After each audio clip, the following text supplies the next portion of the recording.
Olá, queridos alunos dos oitavos anos, como é que vocês estão? Tudo bem?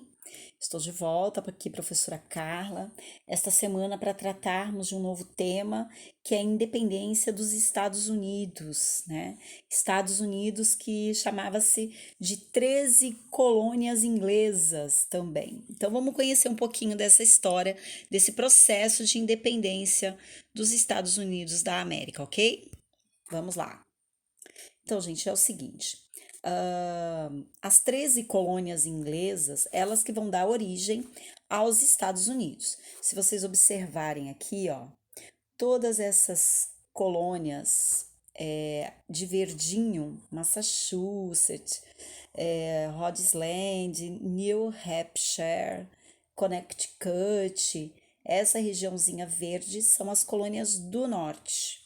Essas amarelinhas, Nova York, Pensilvânia, Nova Jersey, Delaware, são as do centro, né? Já Maryland, Virgínia, Carolina do Norte, Carolina do Sul e Geórgia são as colônias do sul, tá certo? Bom, os Estados Unidos, as 13 colônias, elas foram colonizadas pelos ingleses, né?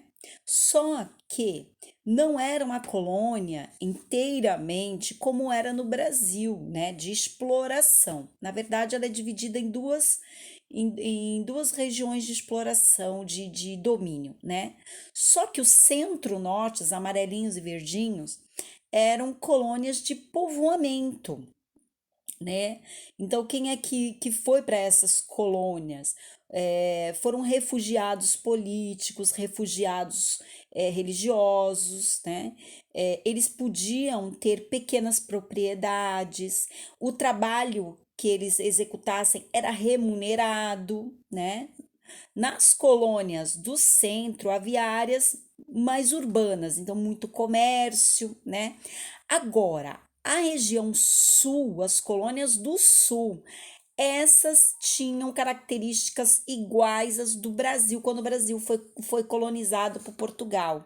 Eram colônias de exploração, baseada na grande propriedade rural, o trabalho era escravo e toda a agricultura que existia ali, que era monocultura, era de interesse da Inglaterra, era para exportação da Inglaterra. O preço era imposto pela Inglaterra, então era muito igual ao que acontecia no Brasil. Mas o centro-norte não. Foram colônias voltadas para a formação de uma nova sociedade. Tá? Então, desde o início da colonização inglesa na América do Norte, os colonos, principalmente centro-norte, né, tinham certa liberdade para negociar, para trabalhar, mas a partir do século XVIII, a Inglaterra ela passou a ter interesses na colônia. Primeiro que ela passou por uma guerra, a Guerra dos Sete Anos, e ela ficou muito quebrada economicamente, né? Mas por outro lado, a América, né, as colônias americanas colonizadas pelos ingleses, estavam se destacando nas exportações, concorrendo inclusive com a própria metrópole, com a própria Inglaterra, no ramo das exportações. Então a Inglaterra resolveu dar um basta nisso aí, tá certo? Então as colônias inglesas possuíam aí uma grande marinha mercante, tá? Então, as colônias inglesas, né? E com isso desenvolveram um comércio vasto, né? A longa distância. Esse comércio é chamado de comércio triangular, né? Porque ele partia da América do Norte, tá aqui, ó, o comércio triangular para vocês darem uma olhadinha. Então ele partia aqui da América do Norte, aqui, por exemplo, dos portos de Boston, né? E aí ia para a América Central, ali na região de Cuba, Jamaica, Porto Rico, né?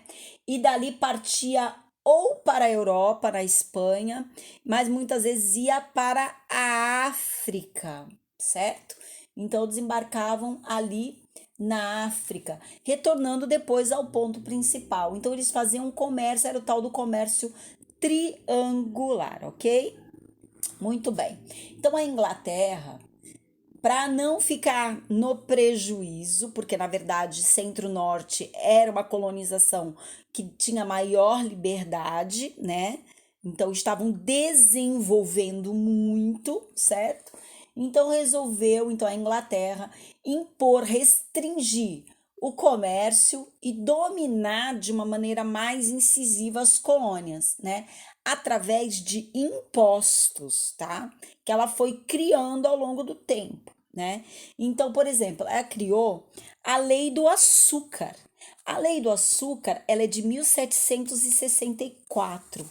E o que que ela fazia? Ela aumentava os impostos que os colonos tinham que pagar sobre o melaço, o vinho, o café, a seda e o linho nos seus portos, né? Então também obrigava os colonos a comprar o melaço para poder fazer o rum apenas das Antilhas Inglesas, onde o lucro só ia para a Inglaterra, é óbvio.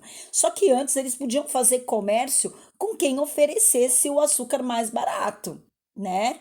Então, quer dizer, isso já restringiu os colonos e isso acabou fazendo com que os colonos organizassem vários protestos, né? Mas eles não foram ouvidos, não, tá? E logo depois, um ano depois, foi criada a Lei do Selo, em 1765, em que todos os contratos, jornais, cartazes, cartas, certidões que circulassem dentro das 13 colônias deveriam receber um selo comprado do governo inglês. Então, para que qualquer coisa dessa natureza, de cartazes, jornais, certidões, cartas circulassem, tinha que comprar o selo do governo inglês, certo? Então é uma forma, de novo, de arrancar dinheiro do povo, né? Através de leis aí que eles foram estabelecendo. Muito bem, os colonos, eles não reagiram muito bem, não, né? Eles invadiram agências postais, que seriam os nossos correios, né? Eles queimaram vários maços de selos, né? Iniciaram uma campanha contra o governo inglês, né? Que era com o lema: sem representação não pode haver tributação. Isso é, o que, que eles queriam dizer? Que não tinha, eles não tinham sido consultados, então eles não podiam ser taxados, certo?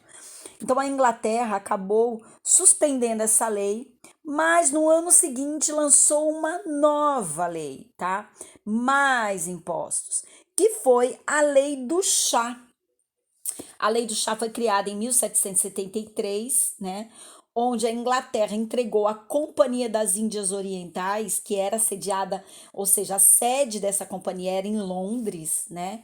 O controle sobre a venda do chá para as 13 colônias, tá? Então, as 13 colônias compravam chá, só que agora elas têm que comprar da Companhia das Índias Orientais, que era inglesa, né? Essa medida foi conhecida então como Lei do Chá, né? Então, o que que aconteceu? Teve uma represária, isso, tá? Porque eles tinham liberdade de comercializar o chá, né? E agora não mais. Então, os revoltosos, né, se disfarçaram de índios, tá? Cerca de 150 colonos invadiram navios ingleses no porto de Boston e atiraram chá ao mar. Essa passagem aí na história foi chamada de Festa do Chá em Boston, né? E claro que isso vai dar uma consequência muito séria, que são as leis intoleráveis, que veio logo no ano seguinte, em 1774. E essa lei, né, é uma resposta ao que aconteceu lá no episódio do chá. A Inglaterra decretou um conjunto de leis em que os colonos norte-americanos consideraram intoleráveis, por isso que foi chamado de leis intoleráveis, tá? São elas, quais são elas, né? O fechamento do porto de Boston até que os colonos pagassem os prejuízos causados, né, com o derramamento lá do chá no mar, a ocupação de Massachusetts pelo exército inglês, tá?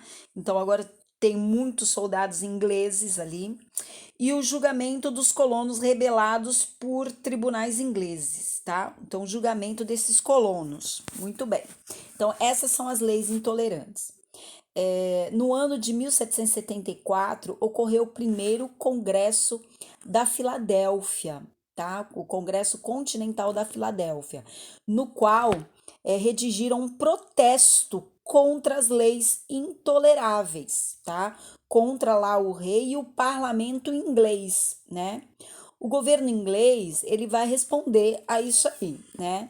Então, o que que ele responde? Então, ordenando a destruição, ele ordena então a destruição de um depósito de armas dos colonos. Os colonos, né, reagiram e teve início então a primeira batalha, né, pela liberdade, que é a batalha de Lexington e a de Concórdia de 1775. As primeiras da guerra pela independência. Então são essas duas primeiras batalhas que inicia aí o processo de independência dos Estados Unidos, certo? Os representantes das colônias organizaram então o segundo Congresso Continental da Filadélfia.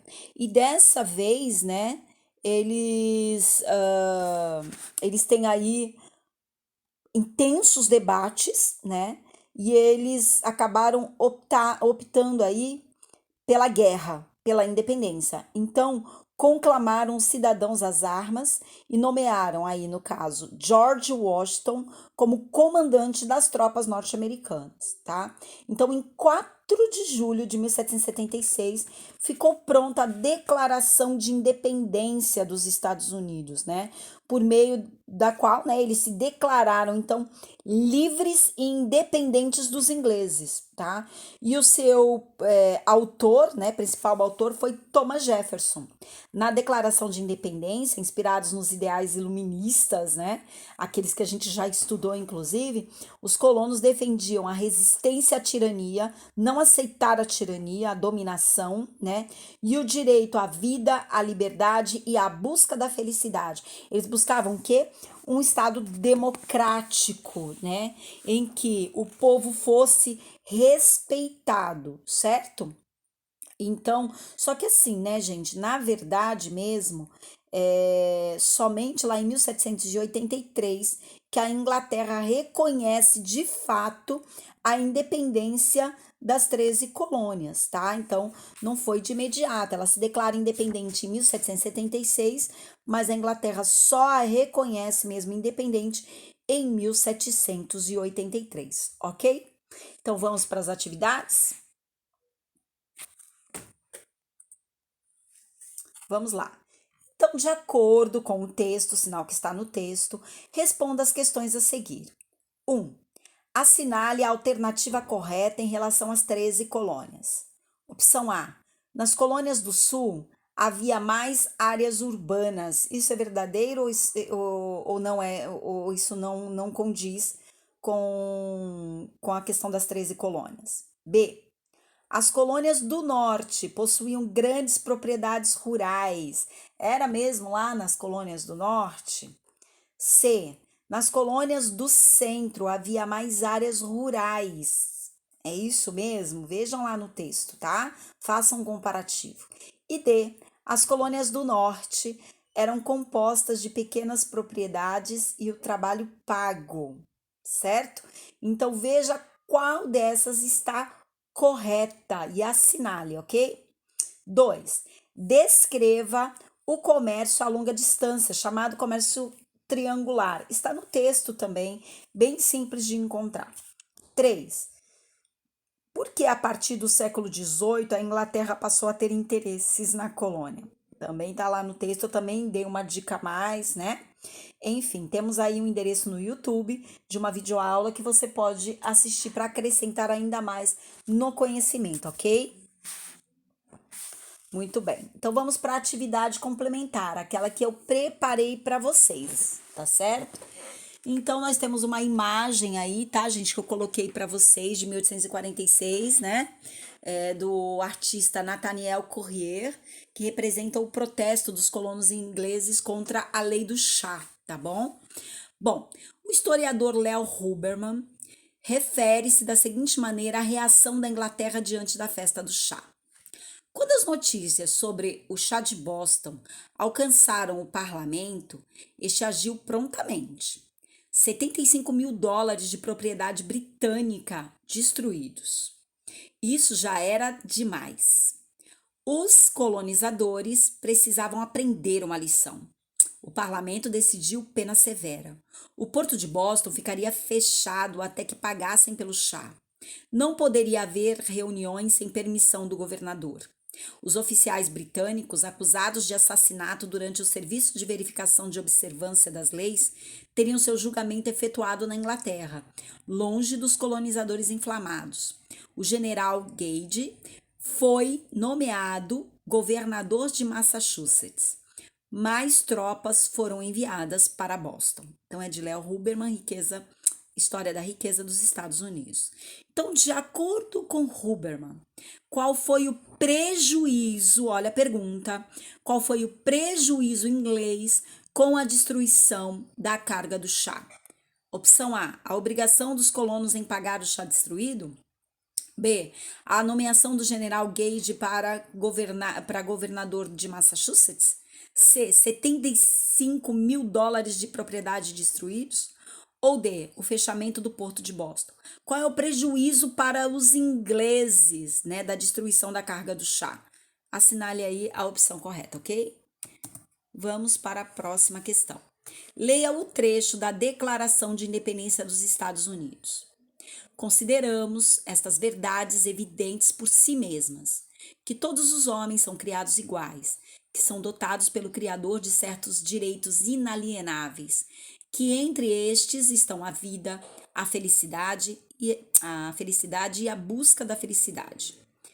Que a fim de assegurar esses direitos, governos são instituídos entre os homens, sempre que qualquer forma de governo se torne destrutiva de tais fins.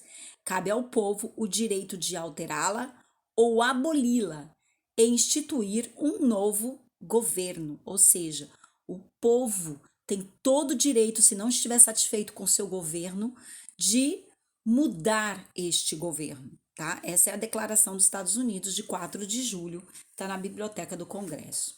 Muito bem. A frase de declaração que diz: sempre que qualquer forma de governo se torne destrutiva de tais fins, cabe ao povo o direito de alterá-la ou aboli-la e instituir um novo governo.